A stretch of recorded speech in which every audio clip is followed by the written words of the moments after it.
All right, so a couple weeks ago, maybe like a week and a half ago, I bought these 3 corals and I threw them in my tank and I recorded it. I made a whole little video for it and I never ever uploaded it or anything. So before I go ahead and I make another video about the tank, I want to make a video about these corals so that way there's not just 3 random new corals added in the tank. But I did get 3 new corals. There was a discount going on. It was 25% off corals at my local fish shop.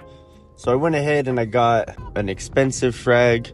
And then I went to the cheaper tank, which you had to buy 2. And I bought 2 of them from there, which I got some pretty cool corals. At the end of the day, I wish I would have grabbed a different one? But I got 3 coral fillers and I got another strain of GSP. So hopefully we get to see which one of those grow faster. Maybe I'll do a little video on that, see which strain grows faster.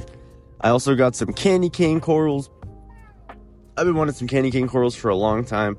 I just never got them because they were so damn green. You know what I mean? But I got this frag for super cheap. It's super tiny.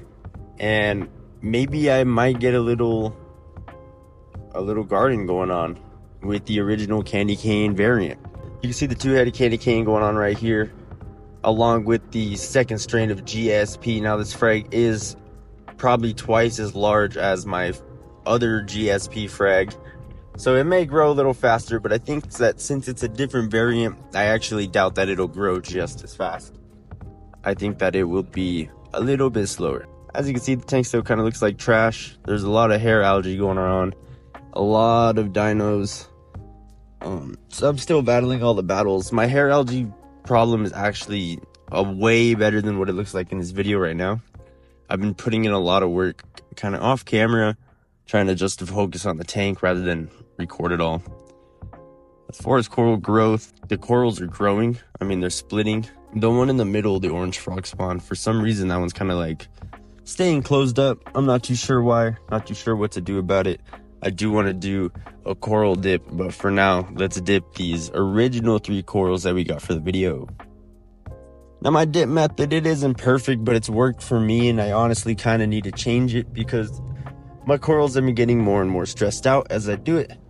But I end up just pouring a lot of RO, or not RO, I end up just grabbing a little bit of tank water, and then I pour some of the Coral RX inside of it, and then I'll go ahead and I will let the coral sit in there for no longer than about a minute. Because you're supposed to have a very specific, formula for the coral dip to the water. And that's going to allow you to leave your coral in there for about 5-10 minutes. I don't want to leave my corals in there for about 5-10 minutes. I don't want to leave them in iodine for that long. I just want to dip them in iodine. Hopefully it kind of insta-kills everything. And then you dip it back in the salt water. So that way you're not getting iodine in the tank. And then you're good from there. In a perfect world, it would happen a lot better.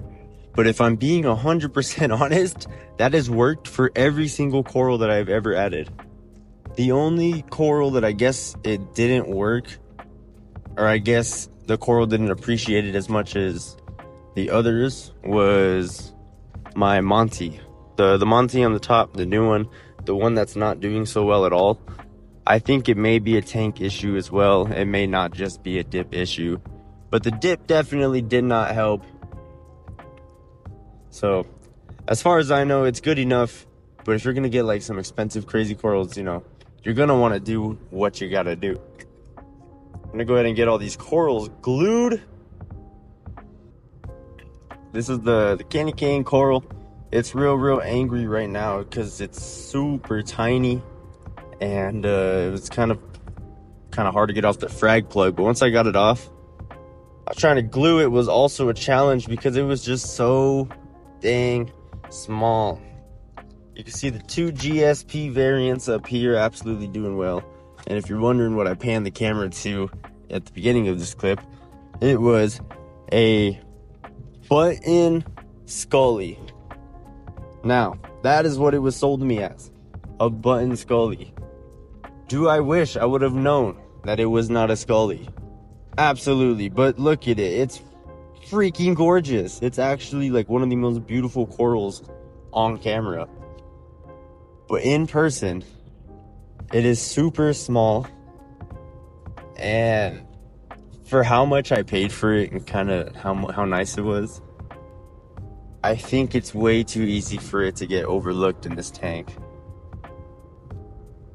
I'm just gonna be honest. I mean, obviously it's one of my new favorite corals because it's one of my new corals.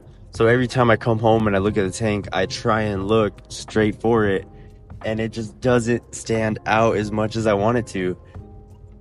It's called a button scully is what it was marketed to me as. Like a little scully the size of a button, but a little bit more research. It's a Micromusa pacifica, something like that.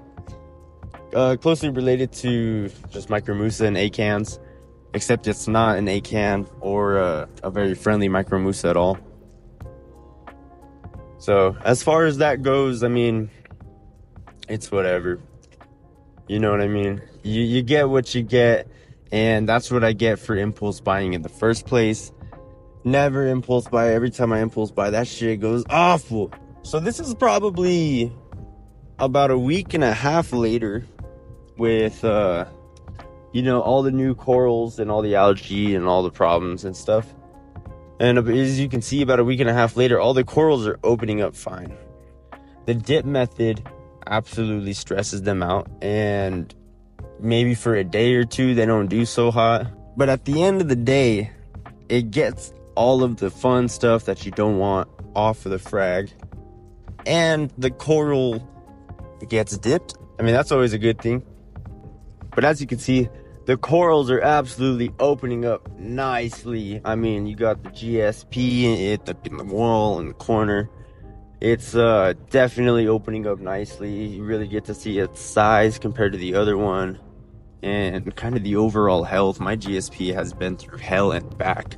And then we got your nice little candy canes. They're super small.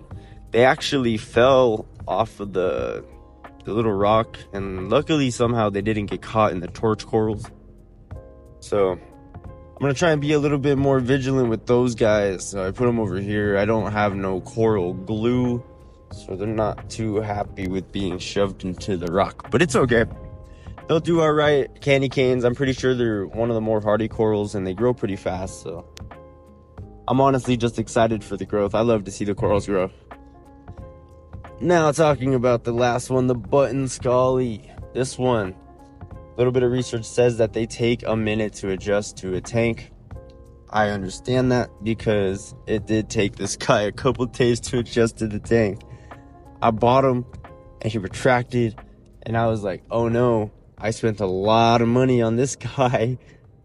And then I just kind of watched it. I didn't want to stress him out even more and start doing all this stuff. So I just put him in a good spot in the sand bed with no flow, a little low light, and I just kind of prayed. And eventually, over time, he started getting meaty. He started getting big. He started overflowing over the edges, curving up, doing all the fun stuff that big corals do. I was all happy. So you know what? I guess it's not the worst purchase that I've made, because although it was really expensive and not really the coral that I want, and not really the coral that was sold to me. I mean, it was sold to me as this, but it's really that. It's still a super awesome coral.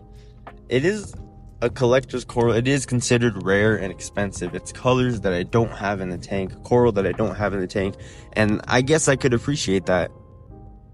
It's all about getting different things, trying different things. And is it a scully? No. Could I afford a scully anyways? I mean, absolutely not. So I don't know why I'm so hurt. I don't know what's going on here. That's gonna be about it for this video. If you enjoyed watching, I'm gonna be coming out with more videos here soon.